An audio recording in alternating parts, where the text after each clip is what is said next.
I, 32 male, am sitting here in my apartment, boxes of my ex-girlfriend's stuff stacked by the door, still processing the absolute audacity of what happened last week. Victoria, 29, and I had been together for 3 years. Lived together for the last 18 months in my apartment. Things weren't perfect lately. She'd been distant, always on her phone, going out for girls' nights that seemed to happen 3 times a week. Classic signs, I know, but I figured we were just in a rough patch. Last Wednesday, she sits me down with this serious expression. I'm thinking she wants to talk about our issues, maybe work through things. Nope. I need to tell you something, she says, and there's this little smirk playing at her lips. I've met someone, my actual soulmate. I'm leaving you for him. The way she said it, like she was proud of herself, like she expected me to break down or beg. I just nodded. Okay, who is he? The smirk got bigger. His name is Garrett. Garrett Reeves. You would know him. He's everything you're not. Successful, ambitious, romantic. He owns his own consulting firm. We've been seeing each other for 2 months, and I've never felt this way about anyone. That's when I couldn't help but smile. Because Garrett Reeves? Yeah, I know him pretty well. He's been my brother-in-law for 5 years. Garrett Reeves. I repeated. Dark hair, about 6 feet 1 inch. Has that scar on his left eyebrow from a skiing accident. Her face changed a bit. The smirk wavered. How do you? I pulled out my phone, scrolled through my photos, and showed her a picture from my photo album. A wedding invitation, cream-colored with gold lettering. You're invited to celebrate the marriage of Garrett Reeves and Natalie Cooper. That's my sister, I said calmly. They got married 5 years ago. They have a 2-year-old daughter named Lucy and another baby on the way. The smirk completely vanished. Her face went white, then red. No, she said. No, he said he was divorced. He said his ex was crazy and keeping his kid from him. He lied. I said simply, they're very much married. In fact, they just got back from their anniversary trip to Napa 2 weeks ago. Nat posted tons of photos. I showed her my sister's Instagram. There was Garrett all over it. Recent photos. Kissing my pregnant sister. Playing with Lucy. Family dinner from literally 4 days ago. Victoria stood up, shaking. You're lying. You're making this up because you're jealous. Call him, I said. Right now. Tell him you know about Natalie. She grabbed her phone, hands trembling, and stormed into the bedroom. I could hear her on the phone, voice getting higher and more frantic. Then silence. Then screaming. She came back out, tears streaming down her face, and had the absolute audacity to yell at me. You knew. You knew this whole time, and you didn't tell me. You just told me about him 5 minutes ago. I pointed out. Was I supposed to be psychic? You must have known I was seeing someone. I suspected. But you're the one who chose to have an affair. You're the one who believed whatever lies he fed you. And you're the one who just sat there smirking while telling me about your soulmate. She tried to flip the script then. Said I was heartless. That I should comfort her. That we could work through this together since we were both betrayed. We weren't both betrayed. I said. You cheated on me. For 2 months. The fact that the person you cheated with was also lying to you doesn't make you a victim here. I told her she had 48 hours to get her stuff out. She started crying harder, saying she had nowhere to go, that she needed time to process this. You can process at a hotel, I said, or call one of your girlfriends from all those nights out. I'm done. The entitled behavior that followed was something else. But that for the update. Update 1. The 48 hours came and went. Victoria didn't move out. Instead, she dug in like a tick. Thursday morning, she acted like nothing happened. Made breakfast, tried to kiss me goodbye when I left for work. I dodged it and reminded her she had 24 hours left to pack. Baby, we need to work through this together, she said. We're both victims of Garrett's manipulation. No, we're not. Move out, Victoria. When I got home from work, she'd rearranged the furniture and lit candles everywhere. Rose petals on the bed. She was wearing lingerie I'd bought her for her birthday. I choose you, she announced, like she was doing me some huge favor. I realize now that what we have is real. Garrett was just a mistake.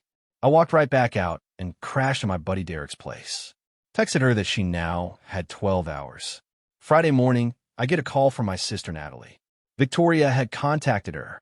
Contacted my pregnant sister.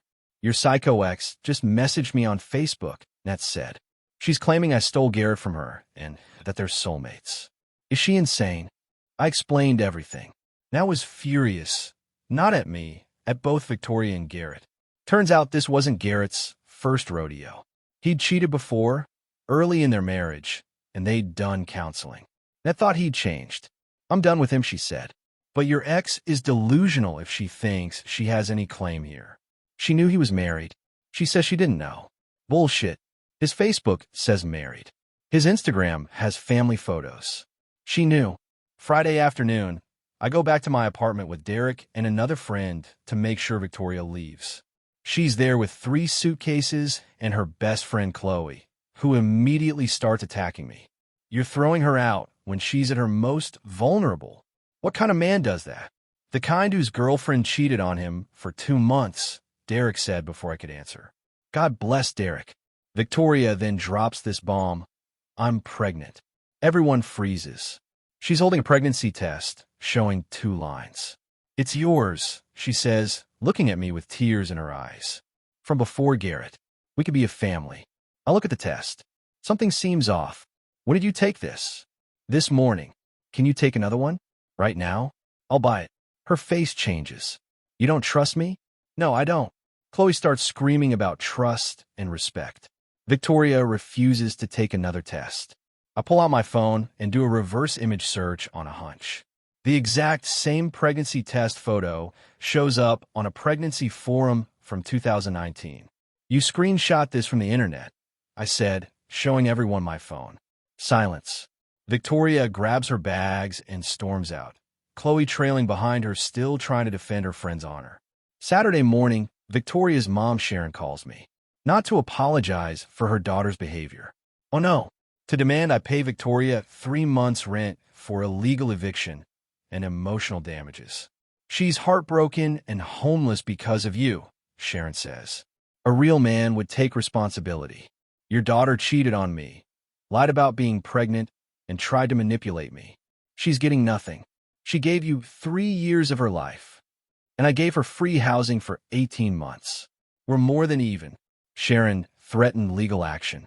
I welcomed it, considering I had text proof of Victoria admitting to the affair. But the real drama started Sunday, when Victoria decided to take her story public. Update 2. Victoria went on a rampage, trying to control the narrative. But not on social media like you'd expect. She did something worse. She showed up at my parents' house during Sunday dinner. My mom called me, confused. Victoria's here crying. She says you threw her out after she was sexually assaulted. I drove over immediately. Found Victoria in MY childhood home, on MY parents' couch, spinning some insane story about how Garrett had coerced her, that she was practically assaulted, and that I'd abandoned her in her time of need. My dad, bless him, was suspicious. If you were assaulted, why didn't you go to the police? Victoria's story kept changing. First, Garrett forced her. Then he manipulated her. Then he promised to leave his wife. Then she didn't know he was married. I pulled my parents into the kitchen and showed them the text Victoria had sent me just days earlier, including gems like, Garrett makes me feel alive in ways you never could. The sex is incredible. He actually knows what he's doing. I've been faking it with you for years. My mom read them, her face getting harder with each message. She walked back into the living room. Get out of my house, she told Victoria. Now. Victoria tried to cry harder, but my mom wasn't having it. You cheated on my son, and now you're lying about it. Leave before I call the police. Monday, I get a call from my building's management office. Victoria had called them claiming she was an illegal subtenant being evicted without proper notice. Problem was, she was never on a lease and had explicitly agreed in writing, I had texts, that she was a guest, not a tenant. The building manager laughed it off but warned me to change my locks.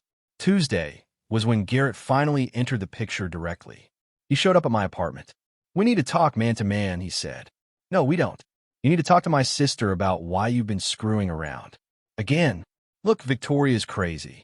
She's threatening to tell my boss, my clients. She says she'll ruin me if I don't leave Natalie. Sounds like a you problem. Can't you control your woman? She's not my woman. She's your problem now. He actually tried to bro code me. Come on, we're family. Help me out here. Tell Victoria to back off, and I'll make it worth your while. I got a consulting contract that could use someone with your skills. Are you trying to bribe me to clean up your affair? I'm trying to help us both out. Get off my property before I call Natalie and tell her you're here trying to bribe me. He left, but not before saying, you're making a big mistake. Victoria's not stable. She'll come after you too. Wednesday, Victoria proved him right.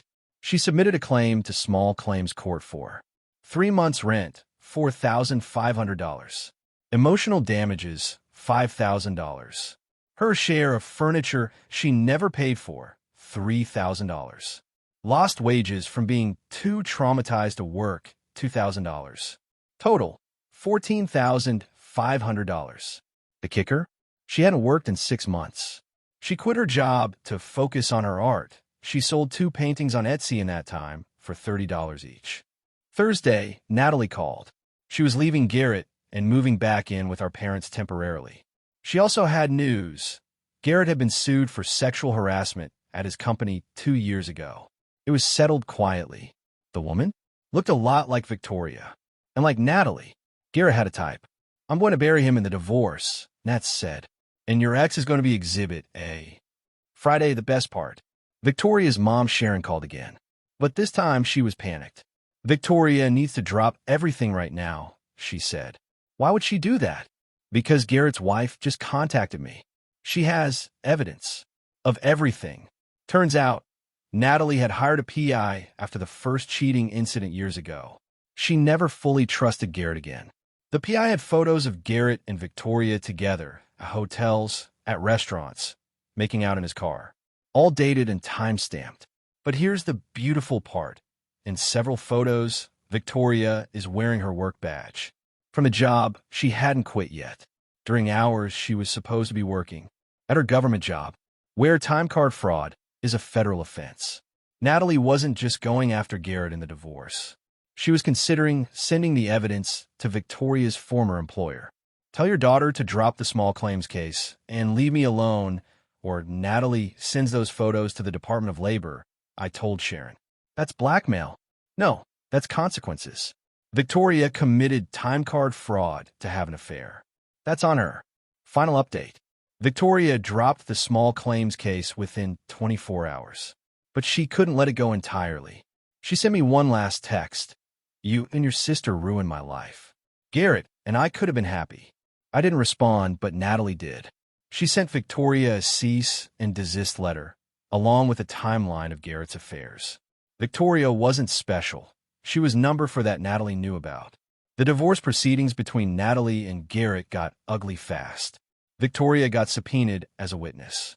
She tried to claim spousal privilege. She wasn't his spouse. Then tried to plead the fifth. It was civil court. Then claimed she couldn't remember anything until Natalie's lawyer showed her the photos. The best part was when Victoria tried to claim she was also a victim and should be compensated from Garrett's assets in the divorce. The judge actually laughed. Out loud. Ma'am, you knowingly engaged in an affair with a married man. You're not entitled to anything except perhaps a lesson in moral judgment. Garrett ended up losing. The house, marital asset, went to Natalie. 70% of his business, built during marriage with Natalie's support, paying massive alimony and child support. His reputation, Natalie made sure everyone knew why they divorced. Victoria ended up homeless, couching surfing with increasingly frustrated friends. Jobless, her old employer did investigate the time card fraud. Single, Garrett blocked her on everything the moment the divorce was filed. With a reputation as a homewrecker, small city, word travels. She moved back in with her parents in another state. Last I heard from a mutual friend, she was working a call center and telling anyone who'd listen that she was the victim of a narcissistic abuse conspiracy between me and my sister. Qley actually reached out to apologize last week. She said Victoria had been lying to her too, claiming I was abusive and controlling. When she saw the actual evidence during the court proceedings, she went to support Victoria. She realized her friend was delusional. She still thinks Garrett's going to come back for her, Qley told me. She says once his divorce is final, they'll be together. Garrett's engaged to someone new, I told her. One of his clients. Started dating her before the divorce was even filed. Jesus. Poor woman. Natalie's already warned her. Sent her the whole file. Woman's still staying with him. Some people never learn. True that. As for me, I'm doing pretty good. Got a promotion at work. Turns out not having relationship drama improved job performance. Started dating someone new. Someone who doesn't think lying and cheating is a personality trait. And Natalie and I are closer than ever. Nothing bonds siblings like taking down each other's toxic exes. The apartment feels different now. Lighter. I replaced all the furniture Victoria had claimed was partly hers. It wasn't. Got a new couch that doesn't have memories attached. Even repainted the walls. Found out something funny last week. Victoria had been telling people we were engaged. She bought herself a ring and everything. Told her co-workers I proposed. Her whole fantasy life was built on lies. And when it came crashing down, she couldn't handle reality. Sharon still occasionally texts me, trying to guilt me into helping Victoria. Apparently, Victoria is convinced I'm going to come to my senses and take her back.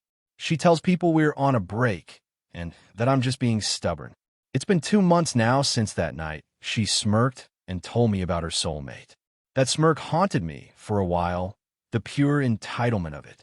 The confidence that she was trading up. The assumption that I'd be devastated. Instead, she played herself. Spectacularly. And Garrett? He's getting married next month to his new victim.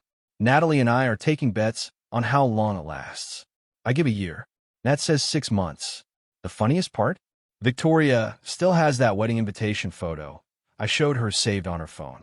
Qley said she stares at it sometimes, like she's trying to figure out where it all went wrong. Where it went wrong was thinking she could smirk in my face while announcing her affair. Where it went wrong was believing a married man's lies. Where it went wrong was thinking actions don't have consequences. But mostly, where it went wrong was underestimating the Cooper siblings. We protect our own.